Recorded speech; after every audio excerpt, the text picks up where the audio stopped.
Deus. E a polícia, como você viu aí, né, descobriu ainda que antes de atropelar a mãe, ele fez o uso de maconha, cocaína e que essas brigas com a mãe eram frequentes. Por quê?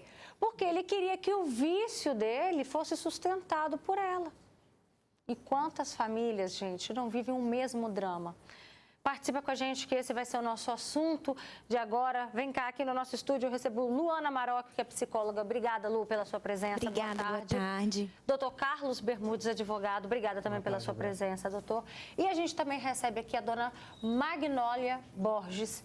A senhora é mãe e já passou por cenas parecidas? Boa tarde. Boa tarde. Já passei sim, muitas vezes. Não de agressão física, né? Mas agressão verbal, muitas vezes, e até facão, né, já pegou para mim, já me amassou muito, muito mesmo. Ele não chegou a partir para cima da senhora, mas já te ameaçou até com facão. Sim, sim, ele já veio em cima, ele vinha em cima, assim, junto, né, comigo, mas eu não demonstrei medo, não corri. Qual é o seu sentimento ao assistir uma reportagem como essa, que traz para a gente até que ponto a droga pode realmente interferir na vida do indivíduo? A gente vê tantos casos acontecendo, né? Agora, a gente parar para pensar que ele teve essa coragem de tirar a vida da própria mãe. Qual é o seu sentimento, dona Magnólia? De tristeza, né? De revolta. E eu fico pensando, se a gente pudesse, né? No começo, assim, já internar, já ter um auxílio do governo para vamos internar, vamos. Né? Mas a gente não pode simplesmente falar vamos internar e levar, porque precisa passar por psicólogo, por outras coisas, e eles não querem passar. Quem tem o vício hoje não querem. Por que, Luana Marocchi? Quem está em meio a isso acaba... A gente vê alguns casos da pessoa que aceita, mas geralmente mais adiante, né? Mas inicialmente eles não querem essa ajuda. Porque geralmente, quando a internação é proposta, né, o vício já está muito instalado. Então, a pessoa já perdeu a graça na vida dela, né? Ela perdeu o prazer em outras coisas.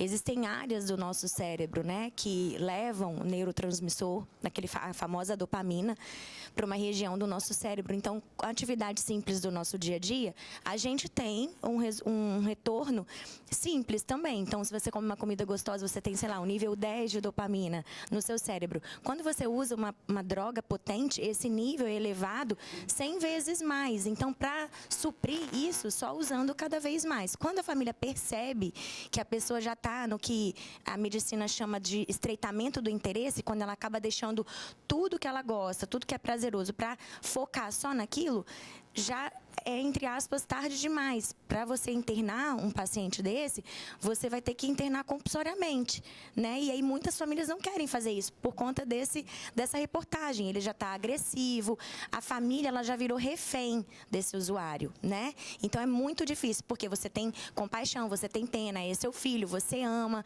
você quer suprir as necessidades dele. Por isso que é tão difícil dele aderir à internação, ao tratamento básico. A gente estava vendo ali essas imagens fortíssimas do filho agredindo a própria mãe por causa de R$5. E é claro que, em respeito a você, a gente precisou congelar essa cena. Mas olha aí, mais uma vez mostrando para você de casa, ele parte para cima da mãe por conta de R$5. Detalhe, gente, a família contraiu uma dívida enorme para custear os estudos desse cara que tinha tudo.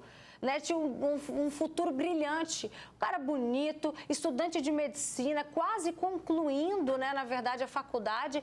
Mas aí a gente vê, por conta de R$5, ele tirar a vida da própria mãe e acabar também com a própria vida, porque agora ele vai ser preso, vai responder por isso. E a gente sabe que ele acabou indo por um caminho completamente oposto daquilo que os pais planejaram para ele. Doutor Carlos Bermudes, essas situações são mais comuns do que a gente imagina? Infelizmente, né, Roberto? Assim, ver essas imagens para nós causa até um mal-estar, né? Obviamente que tenho certeza que a gente não gostaria de estar tendo que comentar e noticiar esse tipo de situação. E, infelizmente, é muito comum. Por mais que a legislação possua mecanismos de proteção às mulheres, infelizmente o que a gente continua percebendo é um aumento exponencial desse tipo de situação. Então, cria-se uma ideia de que, com as alterações legislativas pontuais, aumento de pena, né, alteração de regime de cumprimento de pena, esses casos vão diminuir. Mas, infelizmente, o que a gente percebe é que eles se mantêm ou até mesmo estão numa crescente, né? Ele já havia agredido a mãe anteriormente em outras situações, tinha já esse histórico, mas aí, na maioria dos casos, quando a gente vê, a mãe não tem coragem, ainda inicialmente, de denunciar o próprio filho. Por quê? É meu filho.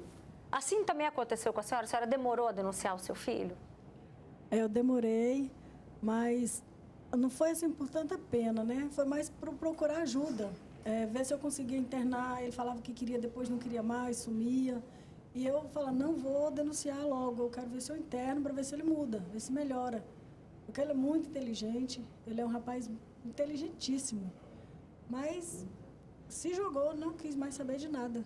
Aí, no fim, foi o roubo, aí não teve jeito. Eu falei, ele não vai mudar, ele não quer, não vai ter jeito. O que ele chegou a roubar da senhora? Ele roubava antes pequenas coisas, roubava extensões, ferramentas, facas, né? Lá em casa a gente tem bastante faca, roubava facas. No final, ele já estava morando na rua, pulou meu portão, roubou uma bicicleta, 3 e pouca da madrugada, voltou 5 e pouco para roubar a outra que meu marido tinha comprado. Inclusive, aquele roubou de eu carregar o neném, era de eu carregar o neném. O neném que é filho dele. Que eu e que a senhora que cria? Desde pequenininho, por maldade dele. Que o nenenzinho, se eu tivesse com ele hoje, não tinha mais vida. E aí, quando ele começou a cometer esses roubos, esses furtos na sua casa, a senhora decidiu... Foi a gota d'água. Denunciar. Isso, falei com ele, agora não tem jeito mais não. A senhora chegou a ter medida protetiva também contra ele? Sim, medida protetiva contra ele, para mim e para o neném. Que ele falou que ia voltar para buscar o neném. Né? Então, a gente nunca sabe, né? Pode chegar em casa do jeito que foi, fazer maldade com a gente e levar a criança, né? Luana, qual é o limite dessa mãe que vai suportando, ou então desse pai também, vai suportando, não vou denunciar porque é meu filho. Só que chega num ponto que a gente está falando da preservação da vida, né? Só que às vezes a mãe ali, igual a gente viu na reportagem, não tem mais essa percepção desse limite. Sim, e é difícil ter mesmo, porque se a gente tem dificuldade às vezes de impor certos limites para aquele filho não continue usando drogas, né? Ou antes mesmo que ele comece a usar as drogas, impor esses limites fica mais difícil ainda, por conta de todas essas emoções envolvidas, todos os familiares e tudo mais, né? Igual a Magnólia, cuidando do neto. Então, assim, você pensa, não quero que o meu neto cresça sem pai, querendo ou não, né? Então, assim, o limite é quando você realmente vê que a vida do seu filho já está ameaçada e a sua própria, porque se a dele está ameaçada, consequentemente a sua está também, porque se ele ficar devendo, né, alguma comunidade, algum traficante, a sua vida automaticamente está ameaçada. Os traficantes vão buscar a sua casa, infelizmente, né? Olha, aqui no nosso Facebook e também no nosso WhatsApp, eu convido você a participar, a mandar seu relato, você que já viveu esse drama ou vive esse drama aí na sua família, manda pra gente seu comentário, é muito importante para alertar outras mães, outros pais. A gente tem aqui a participação da Simone, ela comentou com a gente lá no Facebook, boa tarde, Roberta, meu filho é viciado. No caso aqui ela está falando viciado em jogo e pegou dinheiro emprestado para pagar 2 agiotas. Olha isso, a gente está falando de uma forma em geral sobre vícios, né? E que a família acaba pagando com a própria vida em alguns dos casos. A gente tem também um comentário aqui de uma outra pessoa que diz, eu já fui agredida várias vezes, no último domingo, acho que a última vez foi no domingo. Tive que aguentar calada, porque senão meus familiares se envolvem e pode acontecer uma tragédia. Prefiro aguentar calada, morrendo por dentro.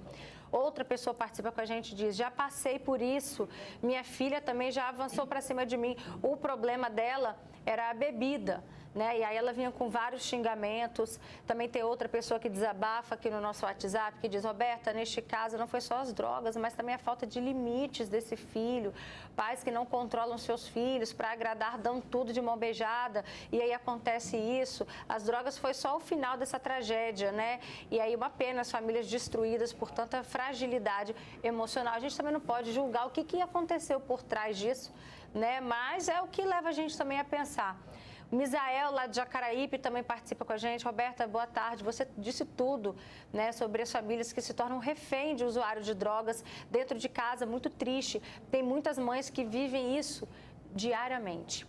E aí, doutor Carlos Bermudes, o que mais? Quais são as outras ferramentas que essa mãe, ela já tem a medida protetiva contra o filho? E ainda assim, ele já se aproximou algumas vezes? Já se aproximou 2 vezes, só que agora ele foi para a Bahia de volta, né? Foi para casa da minha mãe. Mas eu tentei internar ele também até na Defensoria Pública. Fui lá ver o que eu podia fazer para internar ele, se eu podia levar ele lá para eles verem que ele estava precisando de ajuda. Não consegui porque tem que passar por exames, né? Para o psicólogo, tem que fazer um exame de sangue para ver se realmente ele usava droga. Ele não quis fazer exame, não quis passar. Se ele nega a ajuda, ele vai negar automaticamente fazer o exame, né? Não quero ser internado, como é que faz? Aí vem a opção talvez, a internação compulsória.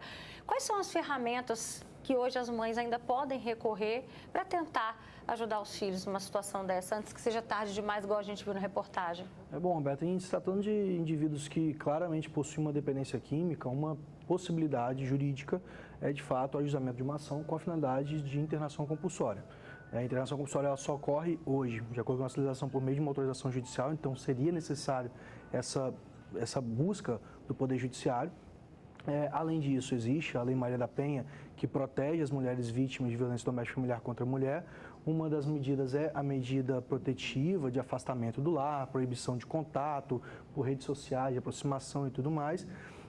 E aqui no Estado do Espírito Santo, não só aqui, em outros estados também da federação, nós temos o botão do pânico, o famoso botão do pânico, né? Tem a Ronda Maria da Penha, a Patrulha Maria da Penha, mas, infelizmente, nada disso é uma garantia de que não vai ocorrer. E aí, Roberto, é importante também destacar para o pessoal de casa que agora, em 2024, recentemente, portanto, houve uma alteração muito relevante na Lei Maria da Penha, que aumentou a pena para esse tipo de crime. Porque, na verdade, antes o feminicídio não era um crime autônomo, era uma qualificadora, era um homicídio qualificado. Então, para o pessoal de casa entenda agora, o feminicídio passou a ser um crime autônomo, existe o crime de feminicídio. E a pena, que antes era de 12 a 30 anos, ela passa agora de 20 a 40. Além disso, eu não sei se a situação dessa matéria se enquadra nessa hipótese. Quando a vítima é maior de 60 anos, não sei se a mãe desse rapaz tinha mais de 60 anos, ainda não, ela tinha 59, não é isso? 59 anos. Se fosse o caso, teria ainda um aumento de pena, de 1/3 até a metade da pena. Né? O regime de cumprimento da pena ele é fechado, não tem livramento condicional. Para ele progredir para o semiaberto, ele teria que cumprir 55% dessa pena no fechado. Então, imagine, tomando aí 30 anos, ele teria que cumprir mais de 15 anos no regime fechado para ir para o semiaberto. Então, é uma alteração significativa, ela traz um recrudescimento dessa pena, mas é aquele negócio que eu sempre friso quando eu venho aqui, né? Não é a alteração legislativa que vai reduzir os índices de tragédias como essas, mas é um mecanismo que o poder legislativo se vale para tentar, de algum modo, inibir esse tipo de prática. Olha só, a gente está falando aqui, a gente tocou nesse ponto em relação a essa ajuda que as mães precisam para internar os filhos quando chegam num ponto desse. Tem mais relatos, os órgãos públicos não ajudam, depois de muita luta com minha filha nas drogas, eu pedindo apoio a muitos, só depois que ela tirou fogo na minha casa eu consegui uma internação compulsória. Olha o desabafo dessa mãe, gente. Mas o médico alegou que não tinha necessidade de interná-la. E aí acabei perdendo na justiça o recurso. Também teve um outro relato aqui de uma mãe dizendo a mesma coisa que você disse, dona Magnólia, que pediu também, só que o filho precisa ir lá passar pela consulta com o psiquiatra, ele não aceita. Por que é tão difícil assim? Já que ele sabe, é claro que é óbvio que o usuário vai se recusar e quando ele chega nesse ponto, Luana Marocchi, de negar e estar colocando a vida da própria mãe, da própria família em risco, né? Por que é tão difícil assim o sistema entender isso, doutor Carlos?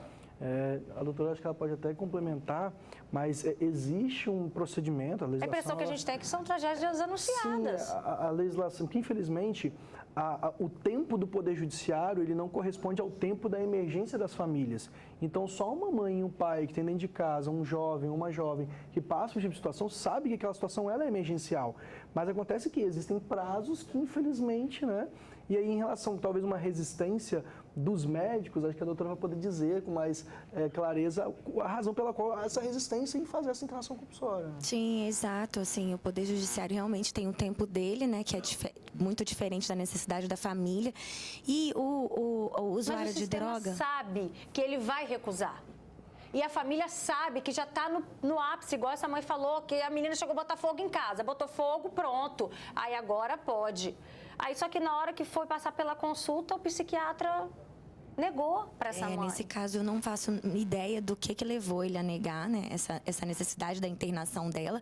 Até porque, como eu ia complementar, muitos usuários de drogas, se não a maioria deles, têm comorbidades com transtornos mentais, né? Então, são casos, às vezes, de pacientes com esquizofrenia, transtorno bipolar, depressão. Então, querendo ou não, esse paciente, consequentemente, vai fazer um tratamento psiquiátrico para esse uso de drogas também, né? E aí a gente vai trabalhar a nível multidisciplinar, né? Porque não tem como só ele parar de usar a droga em si, ele vai precisar mudar os comportamentos dele, Por isso o não basta só ambiente aprender, dele. né? Exatamente, não basta só aprender, porque o vício por si só, ele já está ali coexistindo. Se ele não mudar os comportamentos dele, a visão dele, né? Por isso também é tão importante essas campanhas, né, de prevenção. Porque quando a questão já está instalada, né, a pessoa já está no uso, no vício, é muito difícil retornar. Mas a prevenção ajuda muito com essas ações que as escolas têm, né, e tantas outras. E é muito importante a gente já prevenir desde a primeira infância, mas e aí? Como é que a gente ajuda hoje as mães que já estão vivendo esse drama? Fica complicado. Dona Magnólia, qual foi o ápice do seu medo com o seu filho? O meu medo foi quando ele tinha 17 anos. O que ele fez contra a senhora? Ele sempre ia ficar comigo em Belo Horizonte. Ele chegou em casa, tomou um banho e saiu. Quando ele voltou, ele já voltou diferente. Como eu nunca mexi com droga, eu não conhecia, eu vi que ele estava diferente, mas não entendi. Ele fez uma ponta com uma agulha de crochê. Agulha de crochê. Uma agulha de crochê, ele tirou aquela ponta dobrada, fez a ponta e falou que era para me matar. Eu vou te furar com isso aqui. Vou esperar Como que só a você senhora dormir. conseguiu sair dessa situação? Eu saí de casa, voltei no outro dia. No outro dia já estava mais tranquilo, conversei com ele. A senhora que saiu de casa? Sim, saí de casa. Eu fiquei com medo. Nesse dia eu fiquei com medo. Então, liguei para minha mãe. Minha mãe falou, manda ele voltar. Comprei a passagem dele, que toda vez tinha que comprar passagem de vindo e volta, que não parava. Passagem, foi embora, de volta. Ele também já tentou contra a vida dos seus pais, já que ele fica por uns tempos lá na Bahia com os seus pais? Ele já tentou contra a vida deles? Teve uns 3 a 4 anos, meu pai tinha uns 70 anos, meu pai hoje está com 76, não, tem uns 3, 4 anos mesmo. Ele quebrou tudo em casa, minha mãe falou que ele chegou doido, quebrou tudo, jogou meu pai no chão, jogou a televisão e pulou em cima do meu pai. Só que lá moram os meus irmãos. Meu irmão chegou em cima dele, foi que tirou, e o marido da minha sobrinha também juntou em cima dele, tirou. Eu liguei para o Disque 100 daqui, eles foram lá. Como minha mãe é muito amorosa com ele, minha mãe falou que não tinha acontecido nada de agressão. Olha aí. Né? Então, assim, minha mãe defende ele com unhas e dentes. Ela não vê, eles não sei porquê, eles não conseguem ver o que está acontecendo. Entende? Esse fim de semana mesmo lá, ele fechou a rua de briga.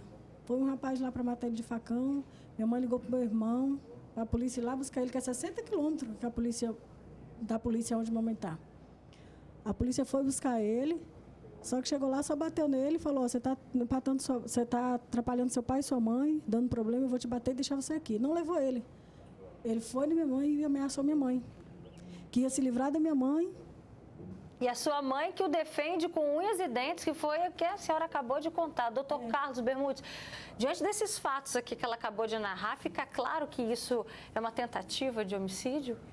Claríssimo, claríssimo. Falou que vou tirar a sua vida e vai voltar aqui para tirar a minha. E infelizmente também a gente percebe, pelo relato dela, um despreparo também da força policial. Assim, é uma situação que não deveria acontecer. Me parece que o relato é de cidade interior, né? E alguns policiais, inclusive nos mais antigos, né?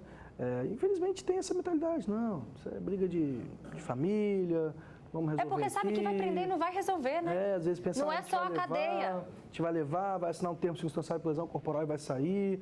Mas, às vezes, né, enfim, isso pode resultar numa tragédia maior, né? Então, é melhor fazer uma condução por uma lesão corporal, por uma ameaça, para evitar um homicídio, né? Então, é por aí. Luana, para a gente encerrar, você que usou a palavra prevenção, deixa esse recado para as mães que estão, para os pais que estão agora acompanhando a gente, da importância de ter esse diálogo com os filhos. Deixa, olha, para você que é pai, para você que é mãe, não importa qual classe social você seja, né? Da mais rica ou da mais pobre. E entenda que construir valores com seu filho dentro de casa vai fazer com que ele faça escolhas mais assertivas para a vida dele.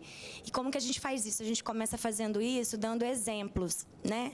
Então, se você é capaz hoje de dar um exemplo para o teu filho, mostrar para ele o suor de um trabalho, suor de valores, boas ações, acho que a gente já pode começar assim. Mas, às vezes, a gente tem isso em casa, então eu vou falar agora com você que é jovem, tá bom? Que ainda está em tempo de fazer boas escolhas. Também não importa se você mora num big de um apartamento ou numa periferia. Não importa se o ambiente você ainda pode fazer escolhas. A gente tem muitas campanhas contra isso. A droga não é o único barato que a vida proporciona para a nossa vida. A gente tem várias escolhas potentes para fazer. Então, saiba escolher com quem você anda, saiba escolher o que você lê, o que você assiste.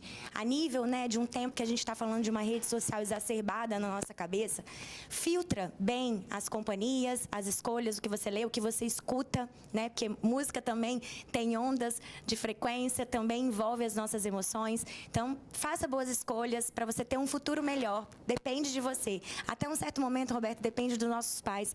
Mas depois o nosso CPF é criado, né? E essa conta chega no nosso número. Não tem mais como culpar pai e mãe pro resto da vida. Verdade, Luana. Acho que você foi muito feliz agora nessa consideração final para fazer um alerta, né? Porque às vezes a gente fala tanto da missão de pai e mãe, mas os filhos também são muito responsáveis. E só para a gente finalizar, um relato fortíssimo, acho que foi o relato mais forte que a gente já recebeu aqui no programa, envolvendo mães, filhos, droga, de uma mãe que diz: eu tive que passar a noite com um traficante para pagar a dívida do meu filho. É inacreditável isso, gente. Hoje cortei laços com ele, mudei até de cidade. E ela coloca, na verdade, cidades. Ou seja, essa mãe já precisou de mudar de endereço. Não deve ter sido uma ou duas vezes, não. Forte demais. Olha a consequência das escolhas erradas que, às vezes, a gente vê um jovem fazendo na vida. Obrigada, Luana Marocco, pelas suas Muito obrigada. palavras. Obrigada também, doutor Carlos Bermudes, pelo seu conhecimento aqui com a gente.